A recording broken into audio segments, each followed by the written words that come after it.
You just started your band, and it's time to pick your first set list. This video will help you make better song selections for your cover band and give you a guide that I've developed over the last 10 years or so of playing in bands. This video does focus mainly on a traditional cover band. With tribute acts, most of the deciding is already done. However, tribute acts that have a certain discography to pull from, we'll be able to glean some information from here too, I think. So what actually makes choosing songs difficult for a cover band? I think I've narrowed it down to a handful of things. First, hits versus deep cuts. Playing for yourself versus the audience. Heavy song production. Do you need tracks? Alternate tunings. And the overall length of your set or your show.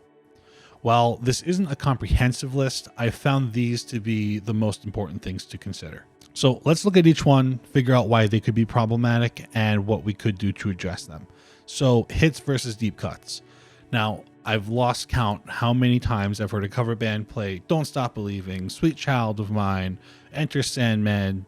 I'm sure you could name another 20. I understand that you do not want to be like every other cover band out there, but you also do need to pick songs that the audience is going to be familiar with. Now, maybe that means you go with the number 2 or 3 hits. Maybe not every single song is the number 1 hit of the band that you choose to play. Maybe instead of Don't Stop Believing, maybe you do Separate Ways.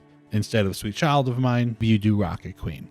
Certain things like that. Now, the next one is songs that you want to play versus what the audience wants to hear. This is kind of connected to the last point I just made. Just because you want to play it does not mean that it's going to be the best choice for the audience.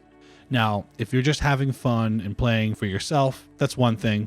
Go have fun. But if your goal at the end of the day is to entertain the audience, you're going to have to learn certain songs that you may not necessarily like or want to play so that the audience is entertained and they're having a good time, and then you can feed off of their energy. Now, this may include some of those number 1 songs I just mentioned, but at the end of the day, there should be at least some songs in the set that you enjoy playing. Otherwise, why are you doing it? This is supposed to be fun and you're supposed to be enjoying yourself, but do keep the audience in mind. Heavily produced songs. Now, we've all experienced this where the original track sounds full, big, and when you play it live or with your band, it just falls flat. It feels lacking, feels like there's a lot of air, that it doesn't feel very full. Typically, I find that this is from the original song having a very heavy mix production, a lot of layers, a lot of compression, just a lot of studio magic. Great examples of this, in my opinion, anything off of the Hysteria album from Def Leppard or the Black album from Metallica. Unless you're a tribute band and you are hyper focused on getting the band sound just right, some songs that are very heavily produced are not going to be the best choice for you just because of how it's going to translate live. So when you select a song, listen to the original recording. Was it played live off the floor? Was it really heavily produced? How does the original band play it live? Can they perform it well? Does it sound good? Or does it sound a little flat with the original band? Can other cover bands play it well?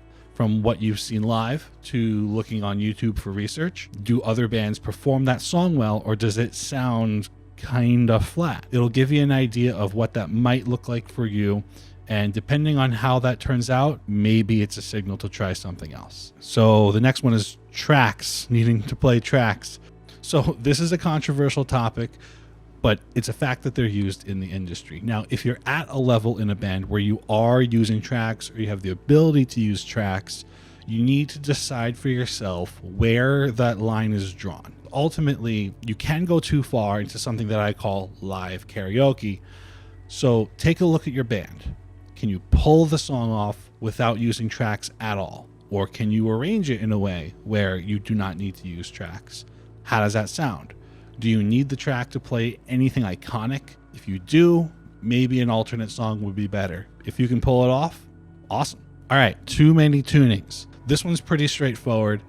If you have too many tunings within your set, then you're going to use a lot of time that you could playing switching instruments or changing your tuning in between songs. And unless you have a really good frontman, that can engage the audience while you're doing all of your adjustments, there's going to be a lot of dead air in between songs, and it does not seem very professional from the audience's perspective.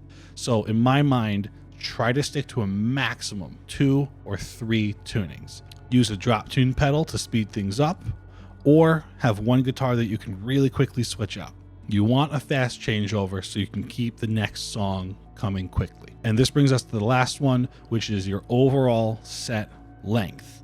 So ultimately, the shorter your set, the more critical the song choices are going to be, in my opinion. If you're playing a 10 to 12 song set list, you want every single song to be a knockout of the park. You don't want 3 or 4 really slow songs to kill the mood.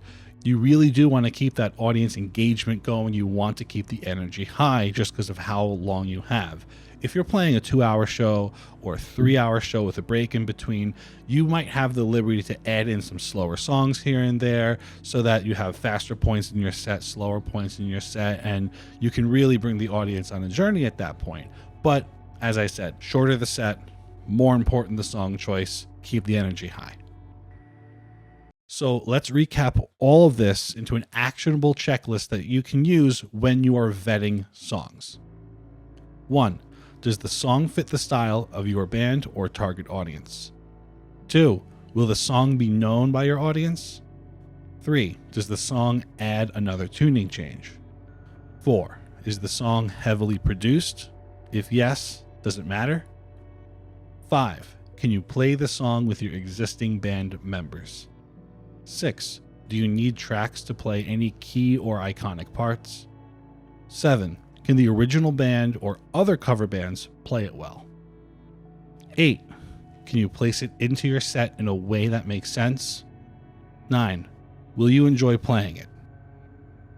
If your song checks most to all the boxes as I laid out, it's probably going to be a good pick to add.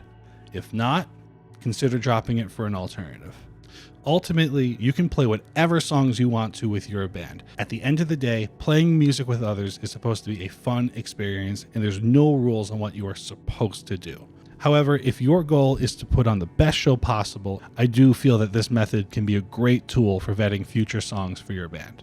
If there's something you feel I missed here, please share it down below. I would love to hear your comments. If you enjoyed this video and you want to see more like it, please consider giving it a like and a subscribe to the channel. Thank you for your time, and I'll see you in the next one.